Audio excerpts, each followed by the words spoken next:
Welcome to the Recruitment Hackers Podcast, a show about innovations, technology, and leaders in the recruitment industry. Brought to you by TalkPush, the leading recruitment automation platform. Hello, everybody. Welcome back to the Recruitment Hackers Podcast. I'm your host, Max Armbruster, and today I'm delighted to welcome to the show Mr. Matt Lerner. Matt is someone I had the pleasure of meeting in London many years ago when I was pitching TalkPush at a seed camp event where you have a speed event where you're pitching TalkPush within 3-4 minutes. And Matt was good enough to help me meet some investors and to support some of our early growth through an investment through 500 startups. But doesn't work there anymore. Now is the founder and CEO of SYSTM, which is a consulting business focused on early stage startups to help them find growth. Matt has recently been very active on LinkedIn, and I'd recommend you check out his LinkedIn profile, and has spoken about recruiting for high-speed environments and for startups in particular. And so I wanted to interview him on this topic. How do you find great talent when you're a startup or when you're in a high growth environment? What should you be looking for? What should you be avoiding? That kind of stuff. So thank you, Matt, for joining today. My pleasure. Thanks for having me. It's great to see you again, Max. Thank you. Thank you. So I don't want to do injustice to your curriculum and your background, but I really do recommend that people go check out your LinkedIn, because you have these long posts where you're trying to rattle things a little bit. What are some of the controversial ideas that caught my eye was, in particular, how do you spot candidates who get defensive? So maybe we could get right into the topic of what do you mean by candidates who get defensive and why it matters? And then we can talk a little bit more broadly about recruiting for startups. But just to dive right into this kind of unusual topic, what do you mean by a defensive candidate? Yeah, for sure. And, of all the traits you could interview for in a candidate, because there's, so many of them, conscientiousness and skills and collaboration and ambition and blah, blah, blah, there's psychographic. Why did I, really zero in on this idea of getting defensive? So we sort of came at it from two angles. First of all, between my time as a VC and now running my business, I've worked with over 200 teams. And, as we talked about before the show, I have a lifestyle business. I don't have to work with any customers I don't want to. And in fact, I learned that lesson the hard way, because early on, I took a client into our business and they were so difficult to deal with it. One of my coaches quit. I don't have to tell you how expensive it is when top talent leaves your organization. But I was like, no customer is worth an employee, because my coaches will each work with, a dozen teams a year. I was like, okay, we got to stop working with the wrong kinds of teams. And my business partner, Nopadon, actually figured this out. So to be honest, I was so bad at screening teams, and I let through enough duds and problem children that Nopadon has now taken over the entire screening process. And what he's found is that, the main determinant in any interview of whether a team's going to succeed with our program is whether they get defensive or not. And so I now see that. Sorry? Yeah. So being defensive is a natural reaction to being attacked. So why are you attacking your candidates? But that's the thing. If you ever met Nopadon or find his videos on YouTube, he's the sweetest guy in the world. He's a total sweetie and everybody likes him. And if someone's still getting defensive in that situation, they're feeling attacked, they're feeling threatened. So what is it that causes them to feel threatened? Why is this defensiveness so important, particularly in a startup? And so the way we, in hindsight, the way I kind of made sense of all this, the work we do with startups, like every startup comes, this, right? Pitches a VC, has all their ambitions and their vision. And what is the famous Mike Tyson quote? Everyone has a plan until you get punched in the face, right? Mm-hmm. So, 100% of the time, guaranteed, whatever it is you told investors, you're not going to walk out the door and do exactly that and get exactly those results. Guaranteed, whatever your plan was, something's wrong, something's going to change. And those startups will pivot and twist and turn for years. Slack started as a games company, right? It took them 7 years to find product market fit. The Airbnb took 5 or 6. Notion took like 10 years. And they're not just sitting around trying the same things over and over again, right? They're pivoting, they're learning, they're trying new stuff. Mm-hmm. And so you have to be you have to be able to absorb sort of bad news and self-criticism and criticism from your teammates. You have to be able to absorb it and still have energy and pep in your step. Was more than survive. just absorbing the criticism, it's being open to rethinking, to re-examining your own ideas. There's a famous quote by Francis Crick, the guy who co-discovered the structure of DNA. He said, "A man with one idea is a dangerous thing because he will fight and die to defend his one idea." So if you're defensive, that means you are threatened by new information. You are threatened by any idea that contradicts your belief system. And if you know, guaranteed, whatever plan you have to grow your business is wrong, you can see where being threatened by new information is going to be a serious handicap to your rate of learning. And if success depends on your rate of learning, then you need to be someone who is humble enough to constantly take new information and refactor their mental models. I mean, that is literally the process of learning. And if someone sees new information as a threat, they're not going to do that. And like, I'm saying this, but I've seen this play out so many times where we'll bring a company into our program and, there's like one employee who doesn't want us looking at their work and is self-conscious and, has a chip on their shoulder and doesn't want to reconsider what they're doing. And, it leads to unproductive outcomes consistently. So to turn this into practical advice, let's try to illustrate some examples of people who would be defensive in an interview context. It would be a question like you're asking a salesperson, I don't know, why did you use this CRM? And instead of walking you through the process of how they selected it and why it was a mistake and they could have made it better, they would, something like they would say, they would try to paint a very shiny picture saying everything was perfect and I made all the right decisions. What you mean by a defensive answer is somebody who's trying to keep things in. I mean, sometimes defensiveness is, especially I'm from the US, you can tell, defensiveness is quite direct. People, you can tell they got their back up, they're anxious, they're batting away questions, not wanting to talk about stuff, justifying why they've done what they did. In the UK, people are much more charming. This one snuck past me. It caught me off guard a few times. So in the UK, sometimes a polite person, defensiveness comes across as, "Oh, no, I know. Don't look at our website now. It's really in quite a state, but we know what we got to fix and we're on it. And don't worry, we'll get it sorted out." Which is like a nice, humble, sweet, polite way of saying, "I'm not going to listen to anything you've got to say. I've got the answers and I'm going with it." Oh, right. Yeah. Yeah. But it sounds really nice and open, but it's not. Right. Okay. So let's take a step back and ask ourselves what startups need in the early days on the recruitment. When you're thinking about the recruitment process, it's a small team. And so you would think that you want multitaskers and people who get along quite well. Do you agree with those statements? Multitasking generalist instead of specialist, and people who maybe have some cultural affinities with each other so that the team can gel. What are there other, if those general guidelines don't offend your opinions or you don't want to, you can roll with them. What else can we add to that sort of boilerplate answer? So yeah, open and flexible is number one. As I said, with a startup, your success in the early days depends on, finding big things. If you take any successful startup and look backwards, whatever, Canva, Facebook, any of these unicorns, you'll see that 90% of their growth came from 10% of the stuff they did. They just had one or two or maybe three things like a viral loop or an SEO mechanic or one or two or three big things that really drove the lion's share of their growth. It's never like 20 things each did 5%, right? It's never like all spread out. So if you're looking for big things,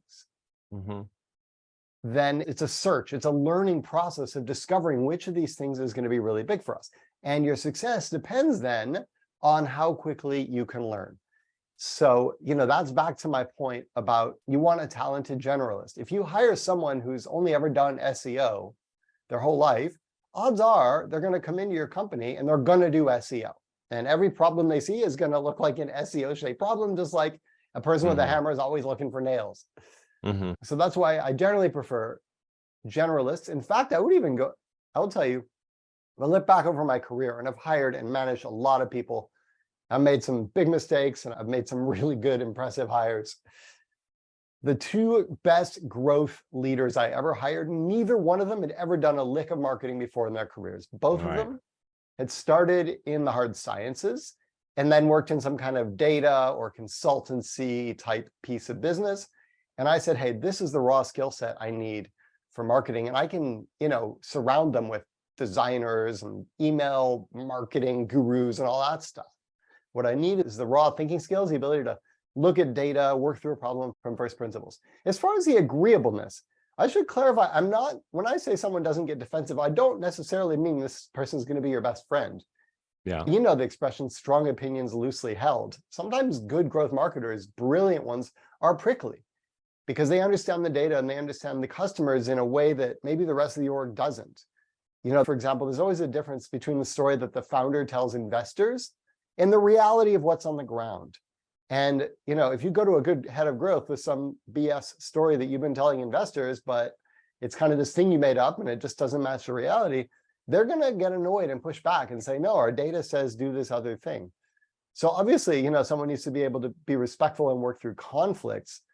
But definitely a good growth person is going to come in with some strong opinions, and those are going to be grounded in data, and they're going to be comfortable walking you through the math, walking you through their logic, and changing their mind when they get new evidence that doesn't make sense. Sorry, that was kind of a super long answer to what was basically a yes/no question. No, but you brought it back to the defensiveness. And it's true that I'm not entirely settled on the question of what's a defensive person. So it's a person who sees new information as a threat. All right. New contradictory information as a threat. Right. You can spot that from just simple things like body language, but also they go back to what they know. Yeah, like sometimes you have an interview and you try to bring somebody to your world, but then they keep going back to their world. You can tell they're reciting like the scripted answers. They've got to the question that's sort of close to what you asked, but not. Yeah. And oftentimes you find these profiles coming from pretty good brands that you think they figured it out, they sorted it. And so you give them, you actually give them an extra look, those candidates, because you think they must be doing something right to be working for that company. Can we talk about that? Yeah, we should. Okay. Yeah, I think that's a big mistake I see time and again is startups hiring people based on the logos that are on their CV or on their resume. Hey, I'm building a sports apparel brand. This person worked for Nike. They're a perfect hire, right? I'm writing finance software. This person worked for SAP. That's perfect.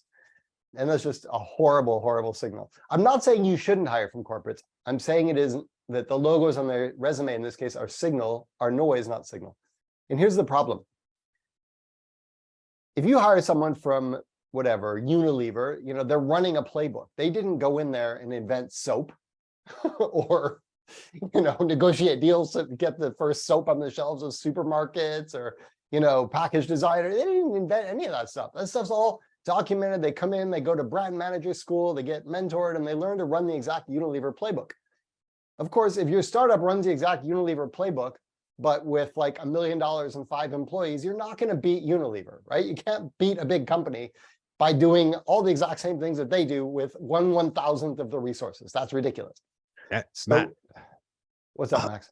Sorry to interrupt your thoughts midstream, but I also if you enjoy working at Unilever, why are you, who are you? I don't even know where to begin. Who are you? Why do you enjoy working there? It's not a startup, just the harsh light of day. But the difference is in Unilever, they're hiring you to run a playbook. The person who gets promoted is the person who can do all the things on the list really well and not make any mistakes. In a startup, you're writing the playbook, which means you don't want to do all the things on the list. You just want to do a few things with your limited resources that have the biggest impact. They're probably not going to work. You're trying new stuff. You're going to cock it up. You can't be the person who's sweating typos.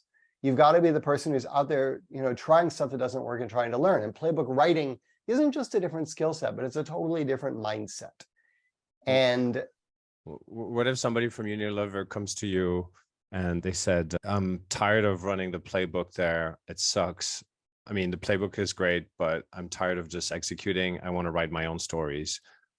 We give them a chance, right? I mean, you're not saying. I mean, that was me, right? When I joined, when I left PayPal, they had 24,000 employees. They were making $11 billion. I was working in a corporate.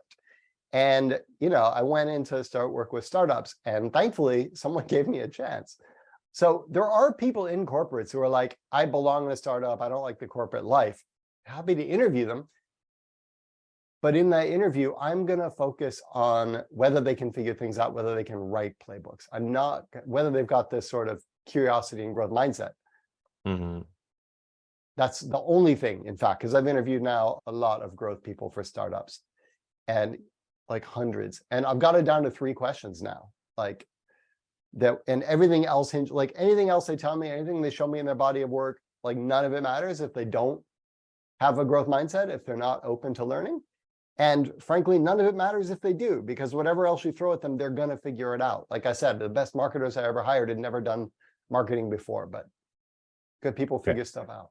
I feel like you're going to share this formula with those 3 questions to us, and then people will know, and it'll ruin your playbook, and then you'll have to write it again. All right. In that case, I won't tell you the question. Okay, give me one. What's your favorite interview question? Or It's fine. I mean, I'm pretty open with these. And honestly, it's hard to answer these questions without opening your mind. I guess if people learn them and start practicing these answers, it'll probably make them better marketers. The first one, I just asked them sort of like, tell me, what are you hoping to learn in your next role? It sounds like an obvious question. Most people, the best candidates will come in having given this thought. I'm leaving my old company because I was stagnating. What I really want to do is get more exposed to the blah, blah, blah, the product side or sales or, fintech. And I'm hoping that this organization will give me that exposure because you guys are blah, blah, blah. That's a great answer. A good answer is maybe someone who hadn't given the matter a ton of thought, but they're excited by the question and they smile and they lean in and they think about what they're trying to learn and they tell you. A bad answer is someone who tries to sort of like is worried it's a trick and you're trying to find out like what are their weaknesses and they're like trying to cover it up. They haven't given it they give it a really superficial, simple answer.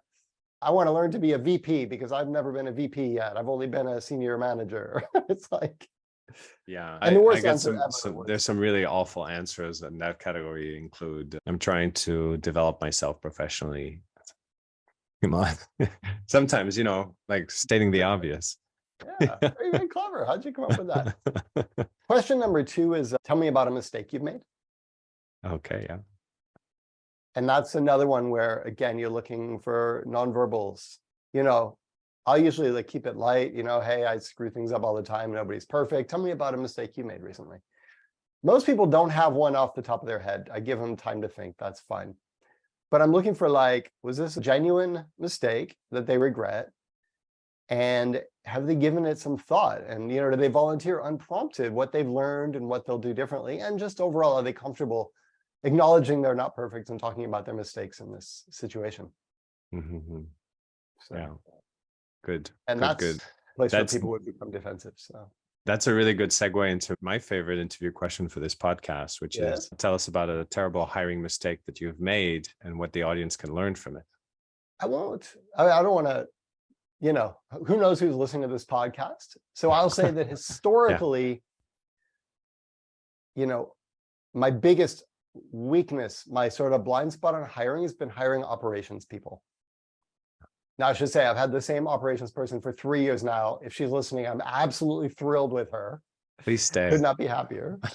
But prior to that, I made a bunch of bad hires in operations. And I think because, I want to learn from my mistakes, I've come to the conclusion that the way my mind works is so completely different and orthogonal to the way a good operations person's mind thinks that I'm just not a good judge. Yeah. And so I spent a lot of time, like, first of all, just asking other people who are good at this stuff. Like, do you know Marco Sersan? Did you ever meet him? I don't think so. Operations guy anyway, I know a bunch of, clever people. So first thing I did was just got other operations people. What questions do you ask? Would you join the final interview round? And then I also just kind of re-examine what were my assumptions and beliefs about what makes a good operations person. And after screwing up about 5 times, I feel like I finally got it right. But I guess the high level takeaway is just the further away the job is from the way my mind thinks and the stuff I know how to do, the riskier it is for me to actually make the call on that hire. Yeah. That I've felt that sometimes where if somebody is, you can, whether you're an A type or more creative type, there are some metrics and skills that transcend that. For instance, intelligence. You can have somebody very intelligent who's extremely structured, or you could have somebody very intelligent who's completely intuitive. And so you could measure, whether if you're at one side of the spectrum, you could still measure their intelligence, whether they're very different from you personality wise. But then when it comes to, let's say, things that I'm not natural at, like I don't like writing process, I don't like organizing cadences, things like that. And so as soon as somebody displays a modicum of capability in that domain, I'm like, wow, that guy's an expert. What is that, the halo and horns effect or something? Yeah. There's some psychological bias that's exactly that. That's that, right? Yeah. So we have to watch out for those. So you have to know yourself as a recruiter. Yeah, and know your blind spots. Yeah.